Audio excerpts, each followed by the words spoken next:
Hello, I'm Neil Stern, your small business employment lawyer, and I wanted to talk to you today about how COVID is affecting small businesses' succession planning.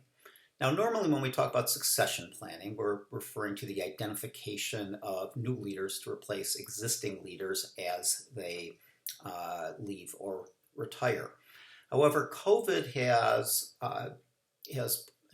helped point out a weakness in many small business plans in that they don't have what I'll call a TRP or a temporary replacement plan.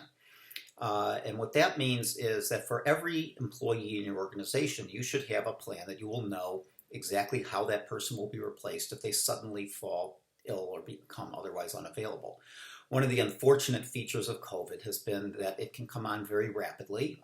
Your employee might come to work one day, go home that night, feel perfectly well, and wake up in the morning with a raging fever and suddenly be unavailable.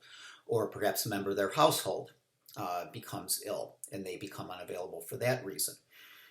So the question is, do you have a plan with respect to each and every person in your organization as to what you'll do if that person becomes unavailable? How will you access their any files they may have on their personal computer? Do you have password access to all of their materials? How will you access their email, etc.?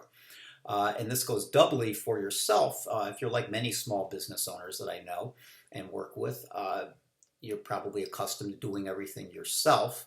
However, if you become suddenly unavailable, do you have somebody who can step in for you?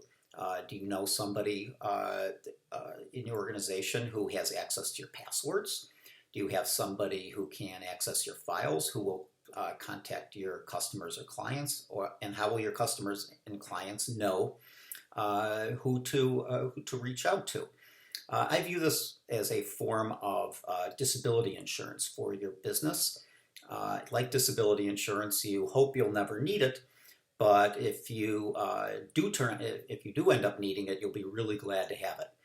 This might be just a matter of taking a couple of hours to write a memo, or maybe it will be a more involved process, but regardless, I think you owe it to your business and your employees and frankly yourself to do this. I've seen many of these plans over the years, and if you'd like some help with that or just want to talk about it or perhaps have somebody stress test it for you, I'd be happy to help you out with that. I'm Neil Stern, and I wish you health and safety going forward. Thanks very much.